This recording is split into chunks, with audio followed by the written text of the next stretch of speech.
Thanks to Nordpass for sponsoring this video. Secure your business effortlessly with a limited time offer of a 3-month Nordpass trial. Use the activation code BizarreBeasts at nordpass.com/bizarrebeasts. Ravens have been eating our trash for at least 30,000 years. And why wouldn't they?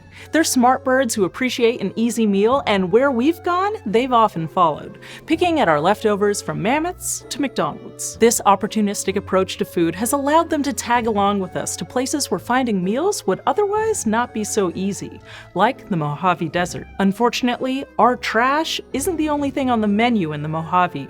Desert tortoises, especially juveniles, are too. And this is where things start to get a little bizarre. When we realized the desert tortoises needed help, the strategies we came up with to save them weren't about protecting the tortoises themselves. Instead, they were mostly about setting hilarious booby traps for the ravens, like we were the conservation equivalent of Kevin in some kind of desert Home Alone.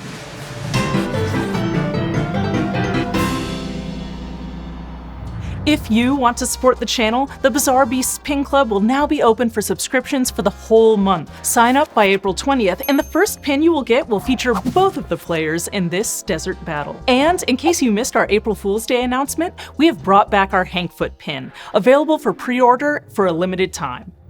If you live in the Northern Hemisphere, chances are pretty good that you've seen a common raven before, maybe croaking at you from a tree or making off with a bag of your snacks at a campsite. They're among the most widely distributed birds, living in all kinds of habitats, from tundra to plains to temperate forests to deserts. And they come in at least 8 subspecies, and maybe as many as 11. But what they all have in common is that they're all relatively big, black birds with thick, chunky beaks. And they are opportunistic predators and scavengers.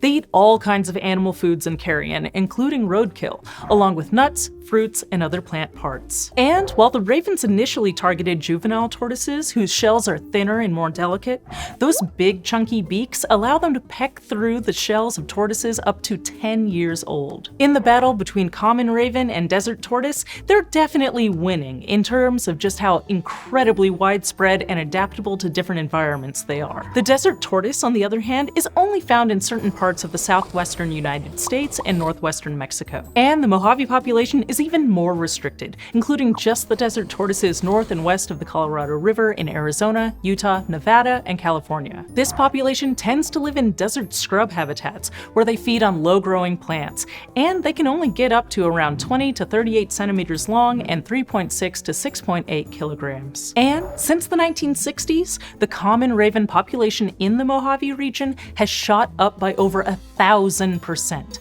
absolutely decimating the desert tortoises there. Their numbers have dropped by as much as 90 to 95%. Tortoise versus raven really doesn't seem like a fair fight, especially when it was our development in the Mojave that allowed the ravens to thrive in the desert in the first place. So, for the last decade or so, some researchers and conservationists have been working to level the playing field with some unconventional methods. Enter the Technotort, a realistic 3D printed replica of a juvenile desert tortoise created by Hardshell Labs. These Technotorts are raven bait, and they're useful for a couple of different reasons. For one thing, paired with a motion detecting camera, they allow researchers to study things like attack rates and the behaviors ravens use to prey on the real tortoises. And for another, they can be weaponized to spray the birds with an irritating chemical called methylanthranilate when triggered by pecking. Now, spraying ravens with chemicals does sound bad, and they definitely don't like it. But it's meant to get them to associate the unpleasant experience with the tortoises and avoid them in the future without doing any lasting damage to the ravens. And you might be more familiar with this chemical than you think.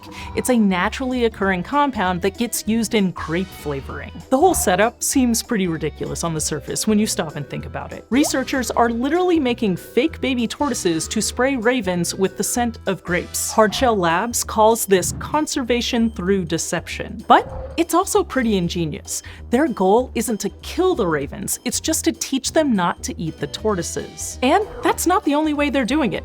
They're also waging a laser war on the ravens. The goal here is to annoy them enough that they stay away from sites that would otherwise be an all-you-can-eat buffet for the birds, places like composting facilities, landfills, and pistachio orchards. And while they were testing this idea manually back in 2015, shooting ravens with a 3-watt laser rifle, they've since moved on to remotely operated lasers, which makes the idea much more efficient. The lasers work in the short term because the ravens seem to see the beam of light as a solid object and want to get away from it. And it almost certainly doesn't hurt them. The writer of one of the news articles we read for this episode even had a biologist shoot him in the arm with the laser rifle and felt nothing. Longer term, the hope is that the lasers will convince the ravens that certain areas of the desert are too annoying to bother with, creating safe havens for the tortoises and other wildlife the ravens prey on. It should also help keep the raven population down, and potentially even reduce it, by keeping them away from the easiest pickings, essentially giving them less energy to turn into babies. And these tactics should work,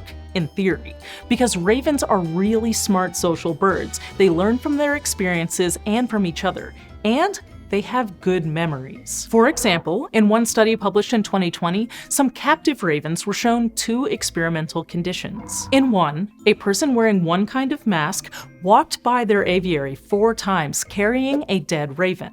In the other, a person wearing a different mask walked by 4 times empty-handed. Many of the ravens recognized the dangerous mask, the one associated with the dead raven, after it came by once, and some of them continued to recognize it 4 years later, making alarm calls when they saw it. And it's their intelligence that makes tricking them with fake tortoises and lasers possible.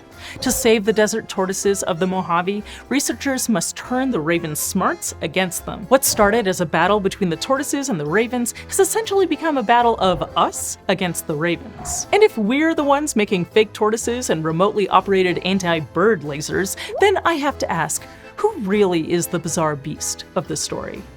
Don't forget to sign up for the Pin Club by April 20th if you want to get one of these incredible pins. And if you like the design as much as we do, you might also enjoy this bandana. It really is the perfect accessory for when you are out in the desert counting tortoises. You can get everything Bizarre Beasts over at bizarrebeastshow.com.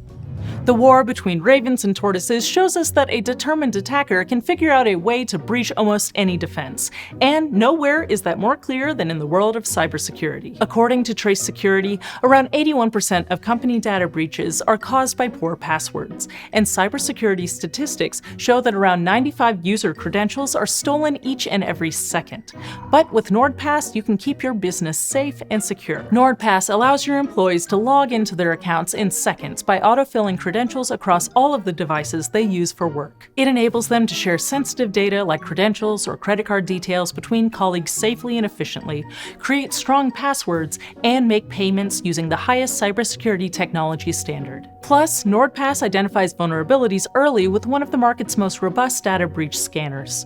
Learn if your employees' credentials, payment information, emails, or company domains have been compromised. Breach monitoring will also proactively scan the web 24/7 for data breaches involving your online accounts and notify you in real time. To get a 3-month Nordpass trial for your business, go to nordpass.com/bizarrebeasts and use activation code bizarrebeasts for a limited time.